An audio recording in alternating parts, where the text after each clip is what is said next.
Ceci est le premier chapitre d'une mini-série dédiée à celles et ceux qui découvrent le no-code et n'ont pas un passé de développeur. De plus en plus de personnes se tournent vers le no-code et sentent tout le potentiel qu'il recèle. Mais au moment de vraiment prendre les outils en main, il devient évident que derrière la simplicité des outils, leur accessibilité, on ne sait pas toujours par où démarrer, comment structurer sa pensée ou son projet, comment organiser les informations. J'ai voulu prendre le temps de tout bien expliquer, de vous présenter les bases essentielles, les codes, les habitudes, les astuces nécessaires pour bien démarrer dans le monde du no-code, sans me concentrer sur un outil en particulier, mais en évoquant les grands principes que celles et ceux qui ont fait du développement du code en général connaissent et qui peuvent parfois manquer aux no-codeurs débutants. Avec mes 20 ans d'expérience dans l'enseignement, j'espère pouvoir vous offrir ce condensé essentiel et vous aider dans vos premiers pas. Tout sera aussi regroupé dans une mini-formation complète et gratuite avec toutes ces explications en version PDF sur Creacity pour ceux qui préfèrent lire, à côté des formations sur Notion, Power Apps ou Make que je propose aussi. Aujourd'hui, débutons donc par la découverte des bases de données et les grands principes pour bien les structurer. Et puis, vous aurez droit à un petit bonus au bout du compte. Bonjour, je m'appelle Vince et bienvenue sur Creacity.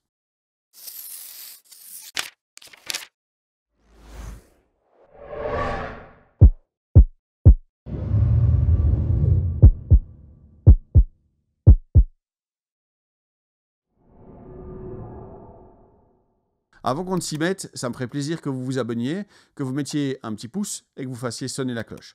Mais encore plus, que vous me laissiez un petit commentaire, un petit coucou, une question, une réflexion dans les commentaires en dessous. N'oubliez pas non plus de partager cette vidéo autour de vous. Les bases de données, ça fait toujours un peu peur au début. Ça semble compliqué, un peu tordu, un peu impossible pour celles et ceux qui aiment les mots, les phrases et les pensées en long et en large.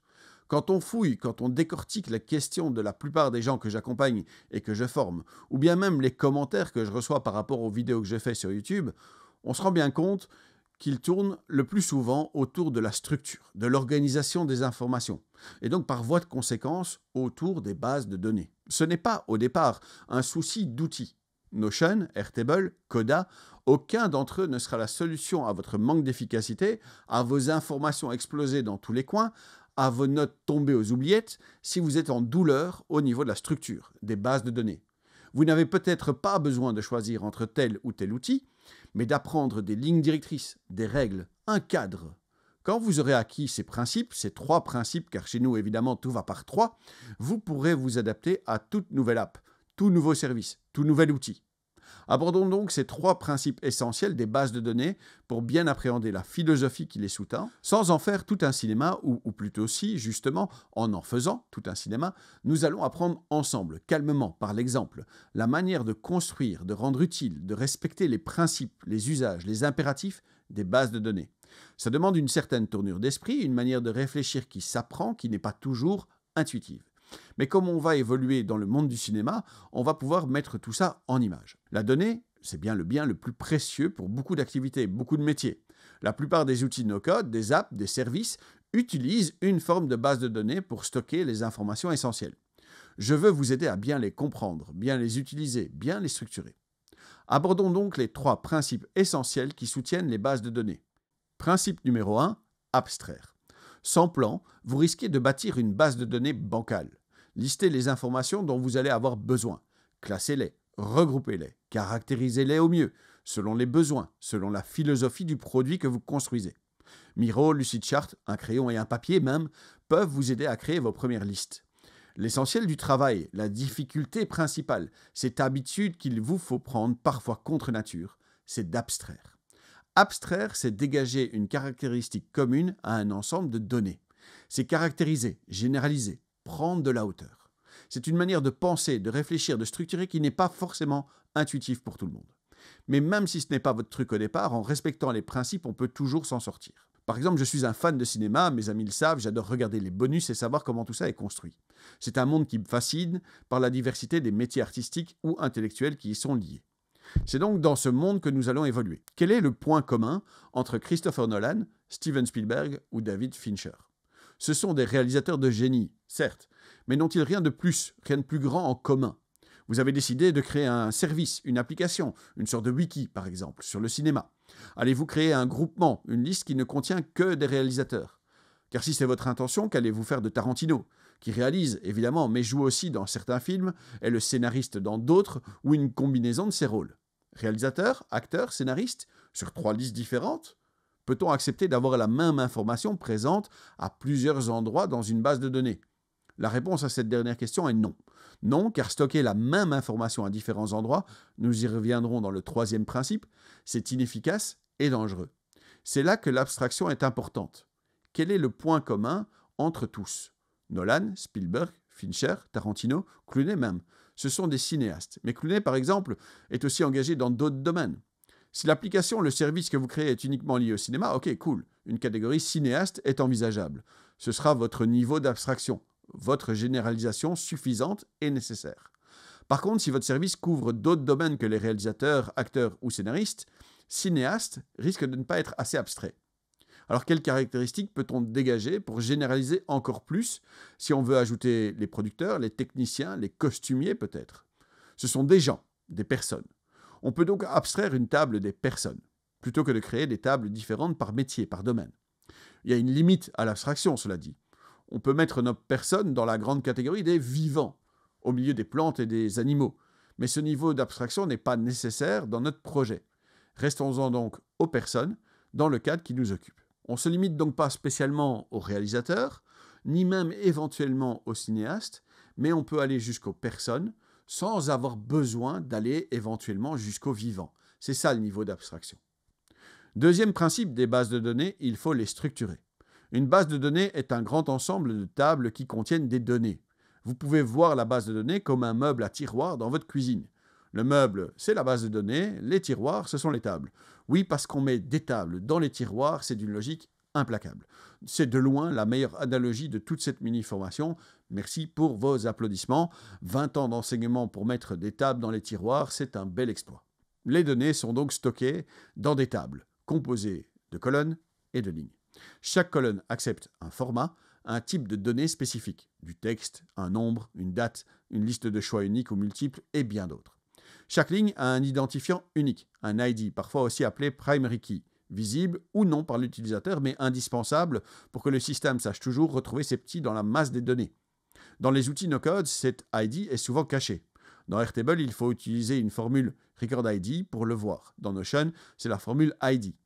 Dans les bases de données traditionnelles, cette primary key, cette clé unique, cette ID, est un nombre incrémenté automatiquement. Il a aussi la propriété d'être unique. Les doublons ne sont donc pas permis, aucune ligne ne peut avoir la même ID qu'une autre, et si une ligne est supprimée, le prochain élément enregistré ne prendra pas la place de celui qui est supprimé, mais continuera la numérotation automatique.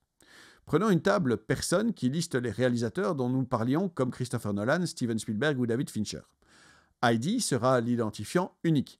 Nom est une colonne du type texte, date de naissance est une colonne du type date. Ok, c'est logique, c'est facile. Mais rapidement, on peut tomber sur des éléments plus compliqués.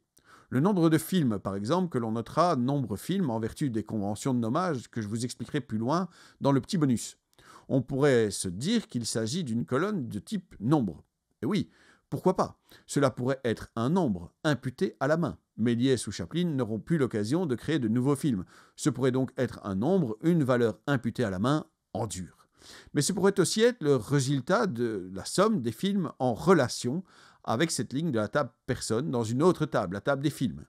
On aurait alors une forme de champ calculée automatiquement par le système et non une valeur imputée à la main. C'est la relation entre la table personne et la table film qui rend ça possible. Troisième principe des bases de données, il faut les lier entre elles. L'ennemi ultime dans le contexte des bases de données, c'est le doublon. Il est essentiel, primordial, performatif de tout faire pour ne jamais avoir la même donnée en double. Cette prévention des doublons doit s'effectuer au sein même d'une table, évidemment, mais également entre les tables. Une même donnée peut être visible à différents endroits, mais une même donnée ne peut pas être stockée en différents endroits. Faites bien cette différence essentielle, visible ou stockée. On peut voir l'information à plusieurs endroits, mais son lieu de stockage est unique. Il est essentiel de créer des liens entre les tables pour voir les données à différents endroits sans à chaque fois les répéter réellement. Tentons d'expliquer ça comme dans un film. Réalisateurs, acteurs, scénaristes, mais aussi techniciens, bruiteurs, monteurs, toutes ces personnes participent à la création et à la réussite des films que nous adorons regarder. Quentin Tarantino est un dieu aux yeux de certains, mais on va quand même le stocker dans la table des personnes, pas une autre table. Il aura l'ID numéro 1, hein, dans une base de données traditionnelle du type auto-increment, cette première colonne-là, l'ID, hein, vous vous souvenez, elle contient donc les colonnes dont on a déjà parlé précédemment, donc l'ID, hein, qu'on vient d'évoquer, mais aussi le nom, la date de naissance. Mais maintenant, notre table des personnes va être mise en relation avec celle des films. Christopher Nolan, la personne numéro 2, va être mise en relation avec Memento, le film numéro 1, avec Inception, le film numéro 2, avec Dark Knight, le film numéro 3. C'est facile, mais c'est incomplet. Tarantino, c'est la personne numéro 1, sera liée à Pulp Fiction, film 4, avec Kill Bill, film 5, ou encore Inglourious Basterds, film 6, puisqu'il les a réalisés. Mais dans From Dusk Till Dawn, film numéro 7, il est scénariste, acteur en compagnie de George Clooney, la personne numéro 3, mais pas réalisateur. C'est pour ça que je ne peux pas créer une table qui ne contiendrait que les réalisateurs, une autre table uniquement affectée aux acteurs et une troisième table pour les scénaristes. Je retrouverai Quentin à 3 endroits, dans 3 tables différentes, et c'est pas permis. Pourquoi c'est pas permis d'avoir les mêmes données à plusieurs endroits? Eh bien, admettons que vous vous soyez trompé sur sa date de naissance et que vous la modifiez dans une table. Il faudrait être certain également de modifier les 2 autres tables pour assurer la cohérence des données. Et ça, ce n'est pas gérable. Ça pue l'erreur possible à plein nez. C'est le retour de notre premier principe, l'abstraction. Nous avons donc une table des personnes et une table des films, et les 2 tables ont une relation qui les lie. Quant au poste que chacun a rempli dans le processus créatif, on en revient au plan, à la structure nécessaire à votre application. On pourrait avoir au sein de la table des films différents champs, différentes colonnes liées à la table des personnes. Réalisateurs, scénaristes, acteurs, ces colonnes pourraient être chacune liées à la table des personnes. Mais, et essayez de me suivre parce que ça va devenir un peu croustillant, on pourrait créer une 3e table avec les postes. Une colonne du type texte dont la valeur serait réalisateur, poste 1, acteur, poste 2, scénariste, poste 3. Et il faudrait alors une 4e table, crédit, qui servirait uniquement à lier les personnes, les films et les postes. Cette table ne contiendrait pas vraiment le nom des personnes, ni la dénomination du poste, ni même le titre des films, mais simplement une référence tirée de ces différentes tables. Une des lignes de cette table contiendrait donc 1 dans la colonne personne pour évoquer Quentin Tarantino, 3 pour évoquer son rôle d'acteur dans la colonne poste et 7 pour évoquer From Dusk Till Dawn dans la colonne film. Cette structure permet de ne pas être limité dans les postes par film. Si de nouveaux postes devaient être créés pour de nouvelles technologies ou de nouvelles aptitudes, pas de souci, c'est toujours possible. Allez, c'est le moment du petit bonus sur les conventions de nommage. En bonus lié à ces 3 grands principes, je voudrais revenir sur un truc de développeur, quelque chose qu'on apprend quand on fait du code. Les conventions de nommage.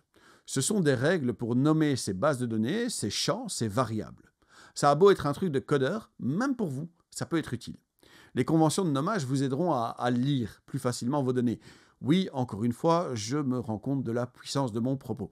Si un jour vous devez faire du scripting dans Airtable ou des formules un peu croustillantes ou jouer avec l'API de Notion, ça pourrait vous aider également. Je vous propose donc 3 petites règles qui facilitent la lecture, évidemment tout va par 3.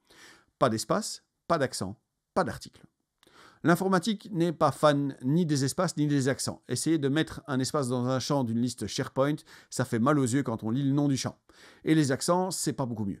Alors des systèmes comme Airtable, Notion, Coda gèrent ça très bien, pas de souci, mais je conserve cette habitude. Et j'enlève aussi tous les déterminants et mots inutiles. Date de naissance, ça devient date naissance. Tiens, et vous avez vu comment c'est écrit? Ça s'appelle le camel case. C'est notre 2e règle. Utilisez le camel case. Commencez vos noms de champs par une minuscule. Et si votre nom de champ se compose normalement de plusieurs mots, mettez une majuscule aux mots successifs collés derrière le premier mot en minuscule.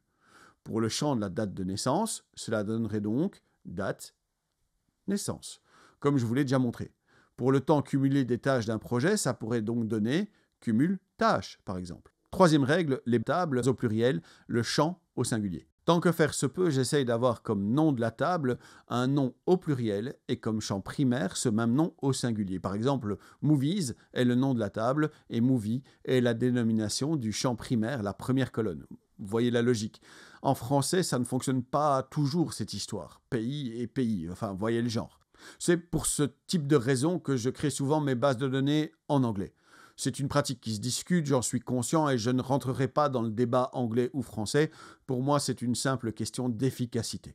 Alors, comment conclure cette première partie? Vos bases sont maintenant en place. Quand on prend le pli, ce n'est pas si compliqué à comprendre. Mais ça demande de la pratique, de la répétition, de l'exigence. Je rappelle que vous trouverez sur Creacity tout ce qu'il vous faut pour vous en sortir, y compris une petite fiche récapitulative. Vous pouvez l'imprimer, la plastifier et la coller sur la porte des toilettes, histoire de faire des répétitions espacées dans vos moments de réflexion solitaire, ou la mettre à côté de votre écran en guise de pense-bête. Profitez-en et partagez cette mini-formation autour de vous pour que nous partagions les mêmes bonnes pratiques, les bonnes habitudes, les bons usages. Encore une fois, je m'appelle Vince et je vous remercie d'avoir regardé cette vidéo. N'oubliez pas d'aimer, de commenter, de partager, de vous abonner et de faire sonner la cloche. Soyez sympa dans les commentaires, parce que les trolls c'est uniquement chouette quand ça chante, ça danse ou ça fait des câlins. Puissons-nous nous revoir bientôt. Merci et au revoir.